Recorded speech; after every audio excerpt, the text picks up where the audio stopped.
নরোত্তম কি করছে দেখুন, বলছে একা ছাড়বেন না? না ছাড়বো না। তাহলে আমি কি করবো জানেন? কি করবো? একটু চুপ করুন।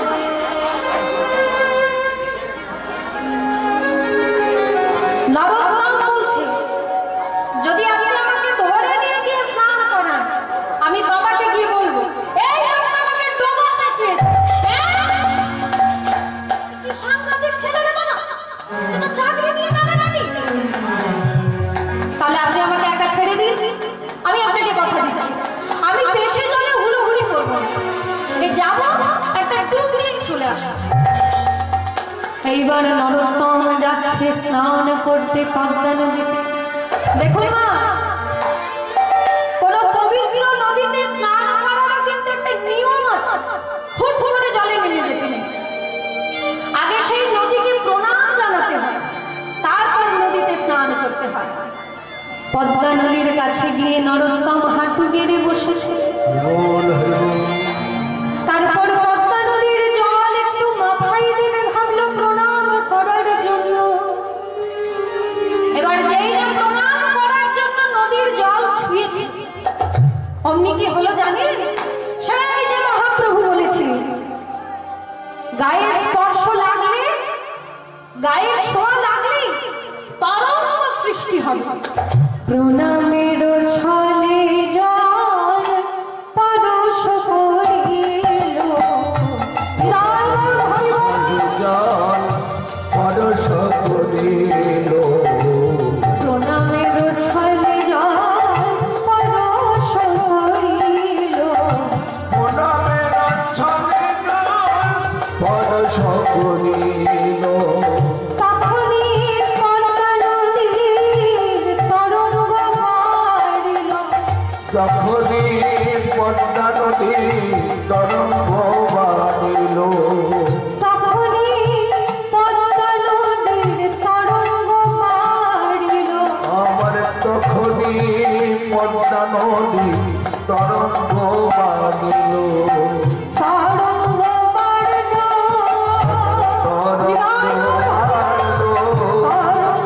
বাড়িল, আমার তরঙ্গ বাড়িল। নরোত্তমের পরশ পেয়ে তরঙ্গ বাড়িল, আমার নরোত্তমের পরশ পেয়ে তরঙ্গ বাড়িল, নরোত্তমের পরশ পেয়ে তরঙ্গ বাড়িল, আমার নরোত্তমের পরশ পেয়ে তরঙ্গ বাড়িল। যেই না প্রণাম করার জন্য নদীর জল ছুঁয়েছে মা, অমনি এমন ঢেউ উঠল, এক ঢেউয়ের ঝাপটায় নরোত্তমকে নদীর গর্ভে নিয়ে চলে গেল। ছেলে তলিয়ে গেছে। সেনা প্রধান মহাশয় যিনি ছিলেন তার তো মাথায় হয়। এবার কি হবে? কি জবাব দেবো রাজা মশাইকে? ছেলে তলিয়ে গেল। এদিকে নদীর গর্ভে গিয়ে নরোত্তম পদ্মা নদীর সঙ্গে কথোপকথন করছে। যেই না নদীর গর্ভে চলে গেছে নদীর ঢেউতে, সেখানে গিয়ে পদ্মা নদীর সঙ্গে কথা বলছে নরোত্তম। ওই যে আগেই বললাম মহাপুরুষদের জীবনে এমন কিছু ঘটনা ঘটে আমরা সাধারণ মানুষ শুনলে বিশ্বাসই করতে পারবো না, কিন্তু তাদের জীবনে ঘটে। নরোত্তম যেই না নদীর গর্ভে চলে গেছে, সেখানে গিয়ে দেখছে এক দেবী বসে রয়েছে। কে মা আপনি? আমি পদ্মা নদী। আপনি কথা বলেন? সবার সঙ্গে বলি না নরোত্তম, তোমার মতো কেউ যদি ভাগ্যবান থাকে তার সঙ্গেই বলি। মা পদ্মা, মা পদ্মা, আমার শিক্ষক মশাই বলেছেন, উনি বলেছেন আপনার জলে মহাপ্রভু স্নান করেছে, কাজে আপনার জলে মহাপ্রভুর পদধূলি রয়েছে। আমাকে আমাকে কৃপা করে গৌর পদধূলি দিন, আমার জীবন ধন্য হবে।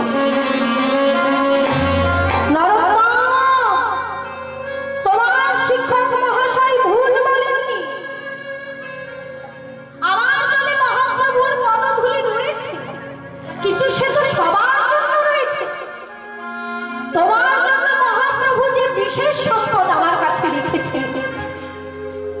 সেটা তো তোমার শিক্ষক মহাশয় জানেন না। মহাপ্রভু যখন আমার জলে দাঁড়িয়ে হা কৃষ্ণ প্রাণ কৃষ্ণ বলে কেঁদেছে, তার হৃদয়ের প্রেম অশ্রুরূপে আমার জলে মিশেছে। তিনি বলেছে তুমি আসলে সেই প্রেম তোমাকে সমর্পণ করতে। তাই ওরে নরোত্তম, আয় আমার কাছে, আয় আমার কোলে বস। এতদিন গৌরাঙ্গ প্রেম ধনী ধনী ছিল,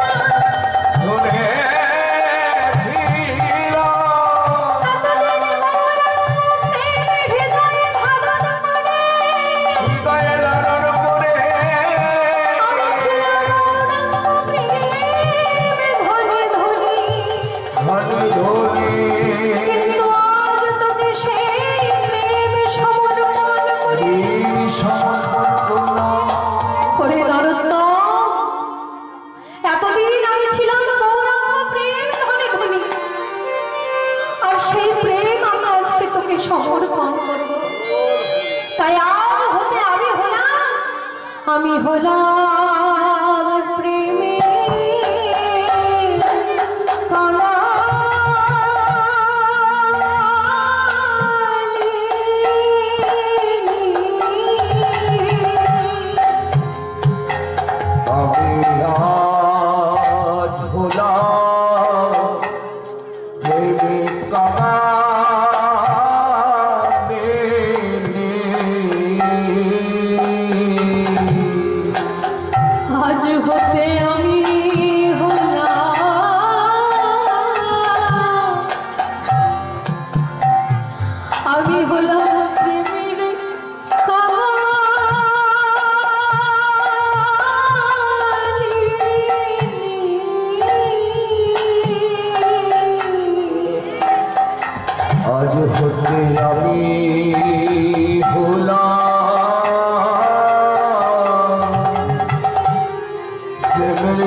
এতদিন ছিলাম গৌর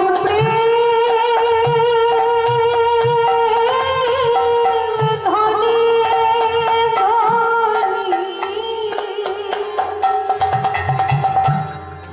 আজ গৌরাঙ্গ প্রেম তোকে আমি দান করলাম। তাই আজ থেকে আমি হলাম প্রেমে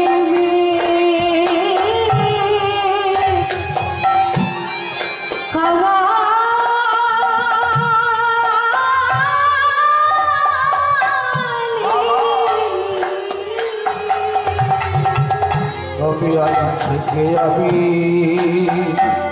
হলাম প্রেমের কাঙালি।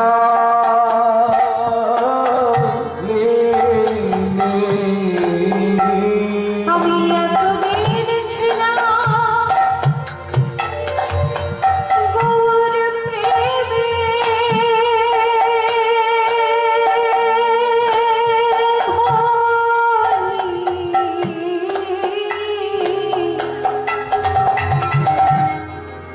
আজ আমি হলাম প্রেমের গালি।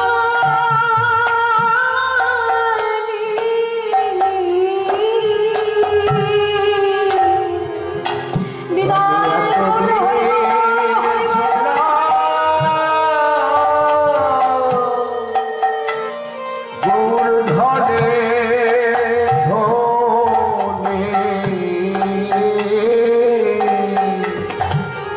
আজ থেকে আমি হলাম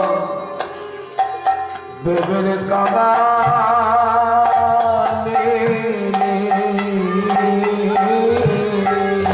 নরোত্তম বলে মা গৌরাঙ্গ প্রেম দান করলে তুমি যদি কাঙালিনী হয়ে যাও, সেই প্রেম আমি চাই না। আমি যে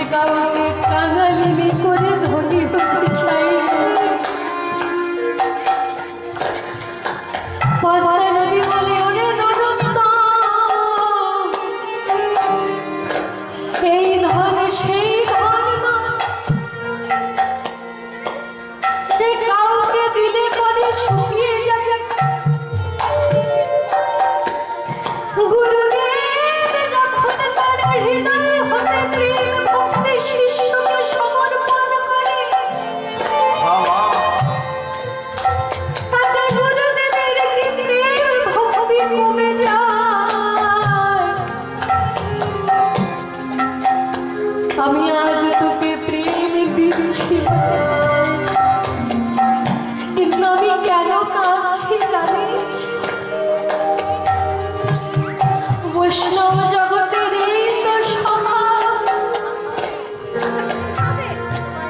প্রেমে পূর্ণ হয়ে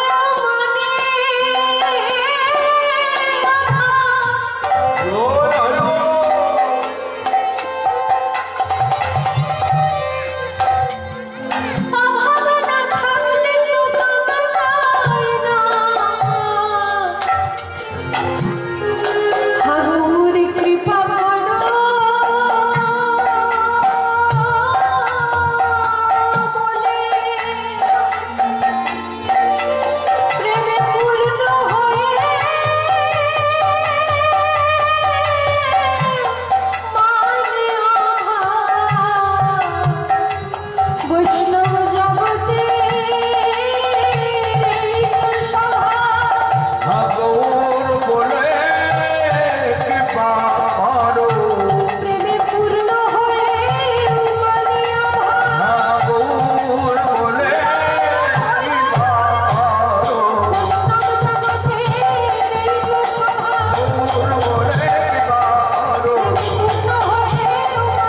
ঠাকুর বলে কৃপা করো,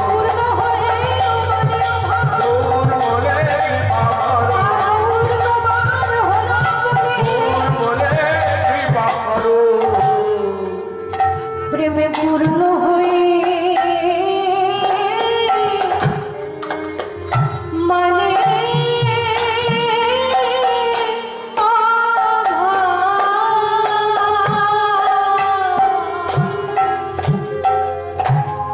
পূর্ণমদঃ পূর্ণমিদং পূর্ণাৎ পূর্ণমুদচ্যতে পূর্ণস্য পূর্ণমাদায় পূর্ণমেবাবশিষ্যতে।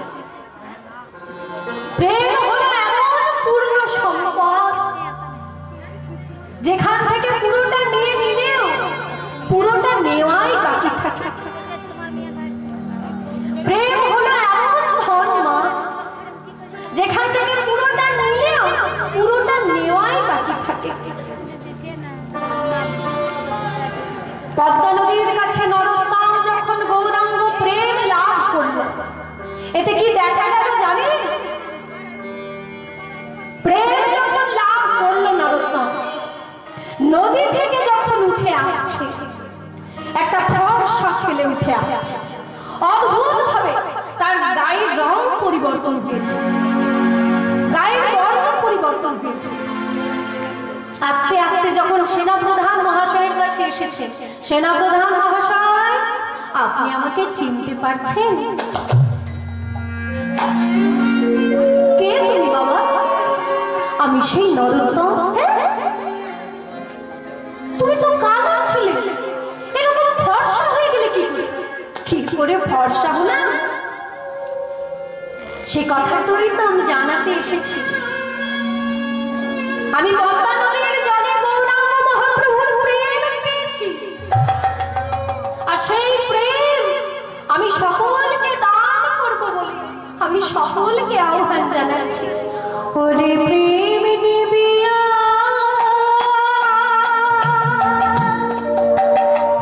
ওরে প্রেম নিবিয়া বলন ভরে বল রে মোরি না বদন ভরে আই ফিরে ওরে প্রেম নিবিয়া বলন ভরে বল রে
ভোরে বলে এই হরি নামে পূর্ণ হবে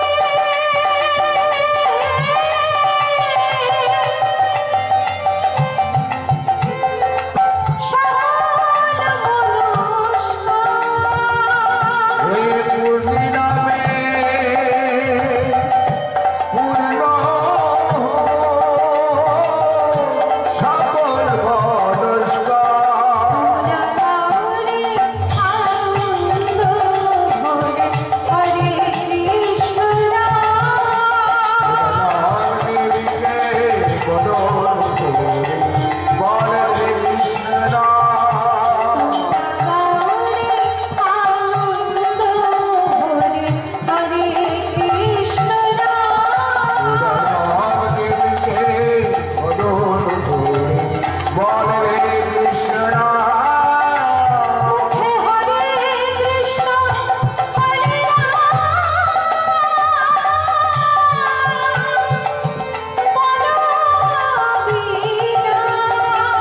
মুখে হরে কৃষ্ণ হরে রাম। বদন ভোরে রাম। হরে কৃষ্ণ হরে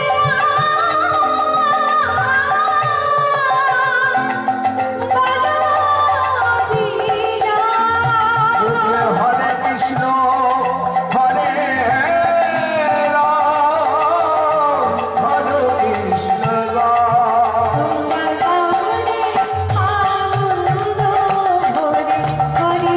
কৃষ্ণ রাম। রাম দেবীতে বদন ভোরে হরে কৃষ্ণ রাম। রামে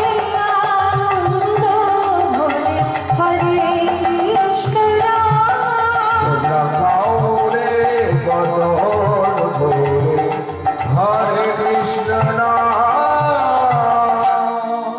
কৃষ্ণধন দত্ত মহাশয় মনে মনে চিন্তা করলেন, আবার যে ছেলে গেল নদীতে স্নান করতে সেই ছেলে তো আর ফিরে এলো না। উচ্চ শিক্ষিত এক ছেলে গেছিল নদীতে স্নান করতে, কিন্তু যে ফিরে এসেছে তাকে তো দেখে মনে হচ্ছে ভাব গম্ভীর হলো মনে বেশি। এই কটা দিন আমার ঘরে থাকবে কে জানে, যে কটা দিন আমার ঘরে থাকবে সেই কটা দিন এই পুত্র বদন দর্শন করে আমি সুখে থাকি। তাই এইভাবে নরোত্তম কৃষ্ণ প্রেম লাভ করে প্রেমানন্দে গাইছে, হরি নাম একবার বলো না, কৃষ্ণ নাম একবার বলো না।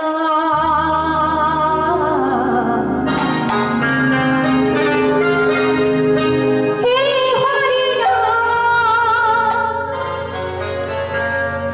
জপ অবিরাম, হরি নাম জীবনের সাধনা। হরি নাম একবার বলো না, কৃষ্ণ নাম একবার বলো না। এই হরি নাম, এই কৃষ্ণ নাম জীবনের একমাত্র সাধনা। হরি নাম একবার বলো না, কৃষ্ণ নাম একবার বলো না।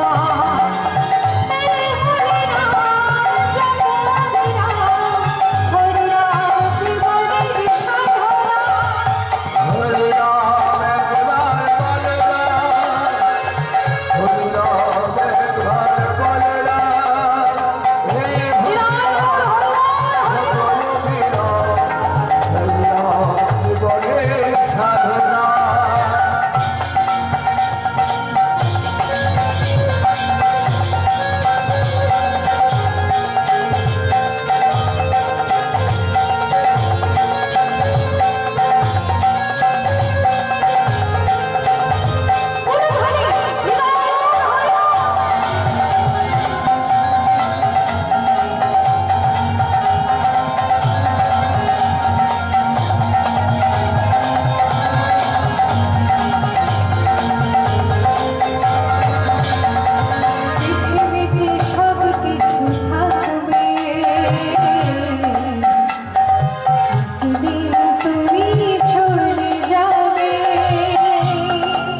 সব কিছু থাকবে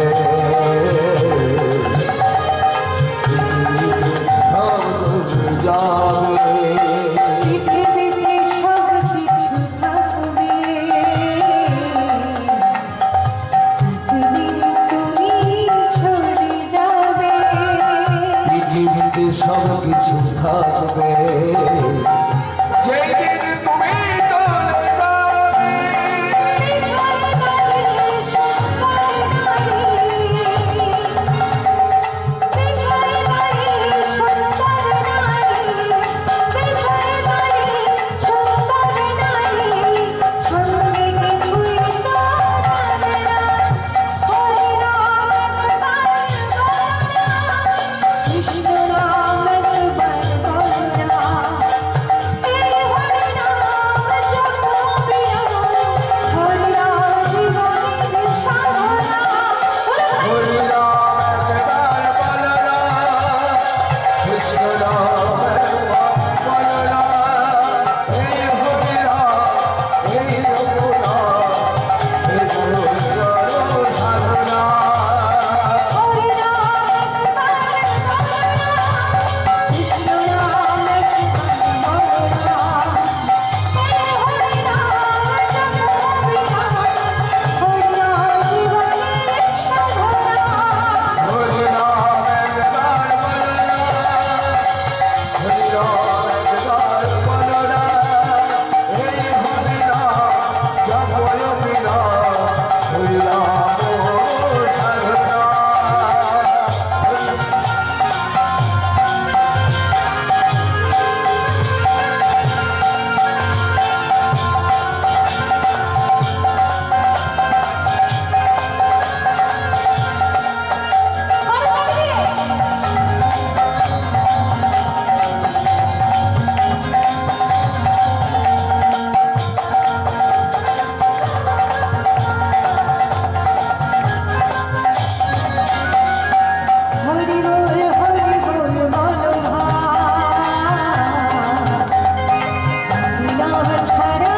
জপয় বিনা হরি রাম সাধনা হরি বল বলো ভাই নাম ছাড়া গতি না হরি বল বলো ভাই নাম ছাড়া গতি না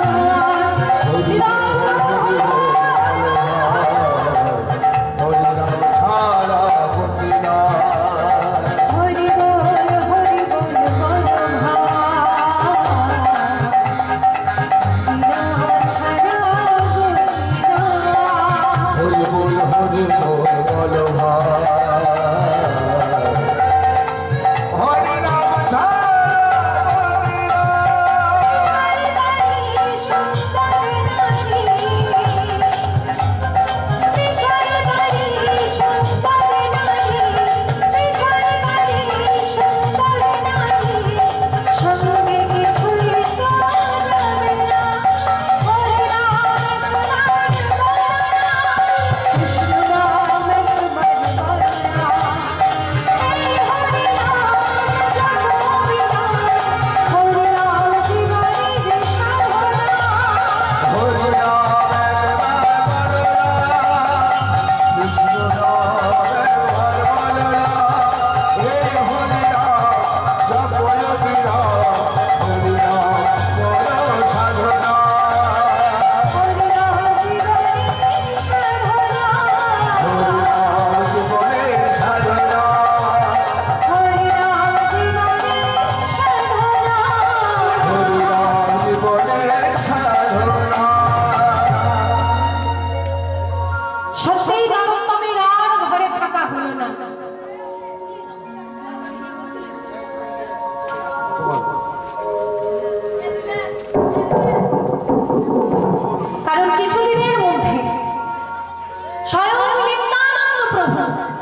নরোত্তমকে স্বপ্নাদেশ করলেন, নরোত্তম তুমি পদ্মা নদীর জলে গৌরাঙ্গ মহাপ্রভুর প্রেম পেয়েছ, এই সৌভাগ্য কারোর জীবনে ঘটেনি। এত বড় সৌভাগ্য যখন তোমার হয়েছে, তুমি যাও মধুময় শ্রীধাম বৃন্দাবনে যাও। সেখানে গেলে পরিপূর্ণতা লাভ করবে। তাই নরোত্তম স্বপ্নাদেশ পেয়ে একদিন অর্ধ রজনীতে ঘুমন্ত পিতামাতার চরণে প্রণাম জানিয়ে কাউকে কিছু না বলে গৃহ ত্যাগ করলেন। রাজপুত্র নরোত্তম চলেছে বৃন্দাবনের পথে খালি পায়ে। আমি হরি বলবো আর মদন মোহন হেরবো গো। আমি হরি বলবো বাবা মদন মোহন হেরবো গো।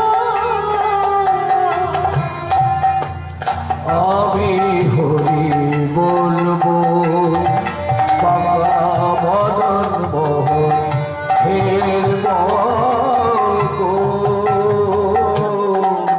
এই যে গানটি গাইছি, এই গানটিও কিন্তু নরোত্তম দাসের রচনা। বৃন্দাবনের পথে চলে যাচ্ছে রাজপুত্র নরোত্তম খালি পায়ে।